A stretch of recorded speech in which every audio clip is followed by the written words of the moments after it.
రెండో విడత పంచాయతీ ఎన్నికల్లో ఓట్ల లెక్కింపు కొనసాగుతోంది. ఉదయం 7 గంటల నుంచి 1 గంట వరకు పోలింగ్ జరిగింది. పటిష్ట భద్రత మధ్య ఓట్లను లెక్కిస్తున్నారు. తొలుత వార్డు ఓట్లను లెక్కిస్తున్న అధికారులు ఆ తర్వాత సర్పంచ్ ఓట్లను లెక్కించనున్నారు. తండాలు, చిన్న గ్రామాల్లో ఫలితాలు తొలి 2 గంటల్లో తేలనున్నాయి. మేజర్ గ్రామ పంచాయతీలో మాత్రం రాత్రికల్లా ఫలితాలు తేలనున్నాయి. వార్డు, సర్పంచ్ ఓట్లు లెక్కించిన తర్వాత ఉప సర్పంచ్ను ఎన్నుకునే ప్రక్రియను ప్రారంభించనున్నారు ఎన్నికల అధికారులు. మరిన్ని వివరాలు మెదక్ నుంచి శ్రీధర్ అందిస్తారు. శ్రీధర్, కౌంటింగ్ అప్డేట్స్ ఏంటి? ఉమ్మడి మెదక్ జిల్లా వ్యాప్తంగా రెండవ విడత గ్రామ పంచాయతీ ఎన్నికల కౌంటింగ్ ప్రారంభమైంది. కరెక్ట్గా 2 గంటలకు బ్యాలెట్ బాక్స్లకు సంబంధించిన రూమ్ను ఓపెన్ చేశారు. 1 గంటకు సీల్ చేసిన రూమ్ని 2 గంటలకు ఓపెన్ చేసి అధికారులు, ఏజెంట్ల సమక్షంలో సర్పంచ్ అభ్యర్థులు, వార్డు మెంబర్లకు సంబంధించినటువంటి ఏజెంట్లు, వార్డు మెంబర్లు వీరందరి సమక్షంలో రూమ్లు ఓపెన్ చేశారు. వారి ముందరనే బ్యాలెట్ బాక్సులను ఓపెన్ చేసి 3 ట్రేలను ఉంచారు. అయితే ఆ ట్రేలో ఇప్పటికే వార్డు మెంబర్ల కౌంటింగ్ ప్రారంభమైంది. వార్డు మెంబర్ల కౌంటింగ్లో ఇటు సర్పంచ్ అభ్యర్థులు కూడా వారి సమక్షంలోనే సర్పంచ్ అభ్యర్థులు చూస్తుండగానే వార్డు మెంబర్ల అభ్యర్థులు చూస్తుండగా ఈ కౌంటింగ్ ప్రారంభమైంది. ముందుగా వార్డు మెంబర్లకు సంబంధించినటువంటి బ్యాలెట్ వాటిని అన్నింటిని కూడా సపరేట్ చేస్తున్నారు. వాటిలో సపరేట్ చేస్తున్న సందర్భంలో ఒక్కొక్క వార్డుది ఇప్పటికే మనం ఉన్న సెంటర్లో రెండో వార్డు రిజల్ట్స్ కూడా దాదాపుగా వచ్చేసింది. మొదటి వార్డు రిజల్ట్స్ కూడా వచ్చింది, రెండో వార్డు రిజల్ట్ కూడా వచ్చింది. అంటే ఆ ఒక్కొక్క వార్డుది దాదాపు 200లకు పైచీలకు ఓట్లు ఉంటాయి. సో వాటన్నిటిని కూడా దాదాపు ఇటు ఉమ్మడి మెదక్ జిల్లా వ్యాప్తంగా 84%, సంగారెడ్డి జిల్లాలో 82%, మెదక్ జిల్లాలో 84%, సిద్దిపేట జిల్లాలో 84%.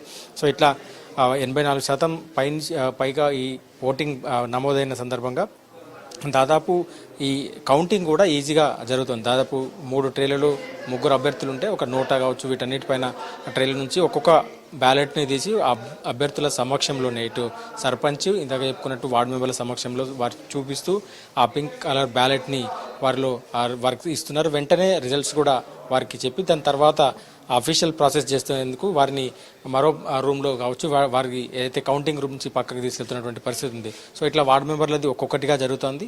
వార్డు మెంబర్లది పూర్తయిన తర్వాత దాదాపు ఇప్పటికే దాదాపు 10-12 వార్డు మెంబర్లు ఉన్న ప్రాంతంలో ఇప్పటికే 2 పూర్తయినాయి. సో 5 గంటల కల్లా దాదాపు ఇప్పుడున్న సమయం నుంచి 5 గంటల కల్లా సర్పంచ్ సంబంధించిన కూడా పూర్తి క్లారిటీ వచ్చే అవకాశం ఉంటుంది. సర్పంచ్ల కౌంటింగ్ కూడా ప్రారంభమయ్యే అవకాశం ఉంటుంది. దాదాపు ఇంకొక గంటలోపు, గంటలోపు పూర్తిగా వార్డు మెంబర్లది పూర్తయి సర్పంచ్ బ్యాలెట్లది కౌంటింగ్ ప్రారంభం కానుంది. ఉత్కంఠగా ఎదురు చూస్తున్నారు గ్రామస్తులంతా కూడా. అయితే పోలింగ్ బూత్ల బయట దాదాపు 200 మీటర్ల దూరంలో ఒక జాతర వాతావరణం అయితే కల్పిస్తుంది. వారంతా కూడా ఉత్కంఠగా ఎదురు చూస్తున్నారు. ఒక్కొక్క వార్డుది అనౌన్స్ అయిన తర్వాత ఒక 2-3 వార్డుల తర్వాత వారికి అఫీషియల్గా బయటకు అనౌన్స్ చేయన్నారు. అఫీషియల్ ప్రాసెస్ ఇంకా జరుగుతుంది. సో వీరందరిది వార్డు మెంబర్లు అయిన తర్వాత ఉప సర్పంచ్ అది సంబంధించినటువంటి ప్రాసెస్ కూడా, ఎన్నిక ప్రాసెస్ కూడా జరిగేందుకు అధికారులు ఏర్పాటు చేస్తున్నారు. సో ఏదైతే ఇక్కడ ఉన్న అధికారులతో పాటు రెగ్యులర్గా ఈ 2-3 ఒక జోనల్ అధికారులు కూడా ఇక్కడికి వచ్చి ఇక్కడ పరిస్థితులను కౌంటింగ్ని పర్యవేక్షిస్తున్నారు. ఉమ్మడి మెదక్ జిల్లా వ్యాప్తంగా కూడా ప్రశాంతంగా కౌంటింగ్ ఎలక్షన్ పూర్తయింది, పోలింగ్ పూర్తయింది, కౌంటింగ్ కూడా ప్రారంభమైంది. కొన్ని చోట్ల అంటే సంగారెడ్డి జిల్లాలోని తాడదానిపల్లిలో కావచ్చు, ఇంకొన్ని చోట్ల కొంత ఆలస్యంగా ప్రారంభమైంది. సో మొదటి విడత ఎన్నికలలో కూడా కంది లాంటి ప్రాంతాల్లో దాదాపు 3 గంటల వరకు కూడా కౌంటింగ్ ప్రారంభం కాలేదు. మేజర్ గ్రామ పంచాయతీలో రాత్రి 1 గంట వరకు కూడా రిజల్ట్స్ కోసం వెయిట్ చేయాల్సి వచ్చింది. కానీ సాధారణ 2 నుంచి 3 వేల ఓట్లున్న గ్రామ పంచాయతీల్లో సాయంత్రం 5-6 గంటల కల్లా పూర్తి రిజల్ట్స్ వచ్చే అవకాశం ఉంది. మొత్తం పోలింగ్ పూర్తయింది, కౌంటింగ్ ప్రారంభమైంది. ఒక్కొక్క వార్డు రిజల్ట్స్ వస్తున్న నేపథ్యంలో బయట అయితే జనం ఉత్కంఠగా ఎదురు చూస్తున్నారు. గ్రామాల్లో సందడి వాతావరణం అయితే కనిపిస్తూ ఉంది.